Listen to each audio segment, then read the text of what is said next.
Shalom semuanya, selamat pagi. Hari ini kita akan devotion terlebih dahulu sebelum kita mengerjakan bagian kita hari ini. Mari kita berdoa terlebih dahulu ya. Bapa yang baik, kami bersyukur buat setiap kebaikan Tuhan di dalam hidup kami. Sebelum kami mengerjakan bagian kami, mari Roh Kudus berkati kami, berikan hikmat, pengertian, kecerdasan buat kami. Di dalam nama Yesus kami berdoa, amin. Oke, anak-anak dan teman-teman semua, pagi hari ini Sir Chris diberikan tema yaitu mengenai pemulihan. Jadi subtema kita adalah hidup yang dipulihkan. Oke, kita buka terlebih dahulu dalam Yoel pasal yang kedua ayat 25. Jadi Sir Chris mau melompat dengan cepat. Oke, Yoel pasal yang kedua ayat 25. Demikian firman Tuhan, aku akan memulihkan kepadamu tahun-tahun yang hasilnya dimakan habis oleh belalang pindahan, belalang pelompat, belalang pelahap, dan belalang pengerip. Oke, kita bersyukur bahwa tahun 2004 Indonesia mengalami sebuah bencana yang besar. Kenapa saya bilang bersyukur? Karena Tuhan baik dalam bencana itu. Tuhan masih memelihara bangsa ini walaupun kita juga dalam kondisi yang berduka. 2004 Aceh dilanda bencana besar, anak-anak, yaitu gempa berkekuatan 9,1 sampai 9,2 berskala 9,1 sampai 9,2 skala Richter. Disertai tsunami yang dahsyat. Hari itu adalah hari yang mengerikan, hari yang bersejarah buat bangsa kita, di mana bencana yang terjadi pada tanggal 26 Desember 2004, satu hari setelah Natal, di bangsa ini mengalami bencana yang mengerikan, dan ini adalah menjadi bencana paling dahsyat yang pernah terjadi di Indonesia. Dalam video-video amatir yang beredar kala itu, kita menyaksikan bagaimana terjangan air laut menghempas dataran sedemikian rupa.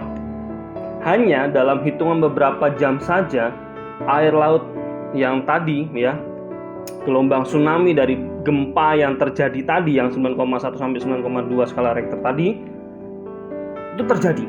Oke, sehingga sampai tsunami terjadi, anak-anak. Dan kini 2004 sampai 2020, 16 tahun sudah berlalu. Perubahan demi perubahan terjadi di Aceh. Pemulihan terjadi dan menciptakan Aceh yang baru. Oke, itu adalah sejarah mengerikan di bangsa ini. Kita nggak pernah bisa lupa kejadian itu. Tetapi kita bersyukur bahwa Tuhan baik. Tuhan memberikan kita kesempatan untuk kita terus berbenah dan mengizinkan Tuhan memulihkan hidup kita. Amin. Firman Tuhan melalui Nabi Yoel menggambarkan bagaimana Tuhan memulihkan umatnya. Datangnya hari Tuhan digambarkan sedemikian rupa, anak-anak. Sangat mengerikan dan menakutkan, ya. Tetapi ada yang namanya pertobatan, penyesalan, dan pengakuan dosa yang umat Tuhan lakukan, mendorong Tuhan berbelas kasihan kepada mereka. Anak-anak, ketika kita ini mau dipulihkan dari setiap masalah kita, apapun beban hidup saya dan Anda, mari mintalah Tuhan ubah dan pulihkan. Tentu yang pertama tahapnya adalah bertobat, menyesal, sampaikan isi hati kita, sampaikan kemarahan kita, minta ampun, bertobat, dan minta Tuhan pulihkan. Maka Tuhan pasti akan memberikan belas kasihannya kepada kita. Tindakan pemulihan yang Tuhan lakukan ini mencakup seluruh unsur yang ada di bumi ini, baik di bidang tanah, binatang, Bani Sion, dan sebagainya waktu kejadian itu. Pemulihan Tuhan juga berkaitan dengan pemenuhan kebutuhan hidup ciptaan dan terjaminnya makanan bagi mereka. Hari Tuhan itu pasti akan datang, anak-anak. Pasti, kita nggak pernah tahu. Tapi Alkitab berkata, Tuhan datang seperti pencuri. Nggak ada yang tahu waktunya. Artinya, pasti Tuhan datang. Lalu, apakah kita sudah siap untuk menyambut kedatangannya itu? Apakah anak-anak Sir Chris dan Miss dan Sir, semua yang menonton, menyaksikan devotion hari ini, apakah kita sudah siap menanti, menyambut kedatangan Tuhan kali yang kedua? Apakah kita sudah siap Tuhan bahwa kita ini naik ke awan-awan dan menyaksikan kebaikan Tuhan? Apakah kita sudah siap? Salah satunya dengan menyadari kondisi kita di hadapan Tuhan, ngaku, sampaikan, berserah, gak perlu sombong, gak perlu iri dengki ya kepada orang lain, gak usah meninggikan diri kita di hadapan Tuhan, karena kita ini gak ada apa-apanya di hadapan Tuhan. Manusia bisa lalai dan melakukan kesalahan, tetapi kesediaan untuk berbalik dan bertobat akan membuat manusia merasakan pemulihan tersebut.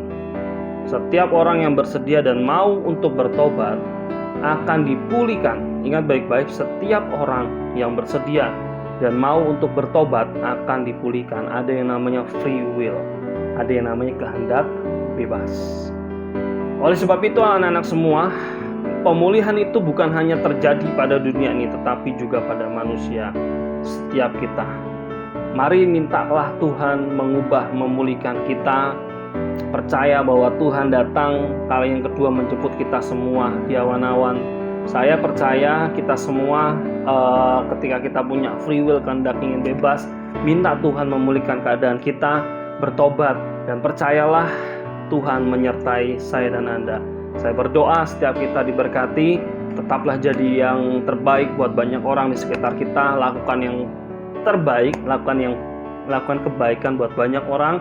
Dan satu hal yang perlu kita ingat bahwa God is good all the time. Tuhan Yesus memberkati. Mari kita berdoa. Bapa, kami bersyukur buat setiap anugerah-Mu. Engkau Tuhan memberkati kami, pembelajaran kami, kejadian kami sungguh ajaib di mata-Mu Tuhan. Baik Roh Kudus berkati sepanjang hari ini. Kami terima yang terbaik daripada Tuhan Yesus. Berkat Bapa Abraham, Ishak dan Israel, dan tingkap-tingkap langit terbuka memberkati hidup kami. Di dalam nama Yesus kami mengucap syukur dan berdoa. Amin.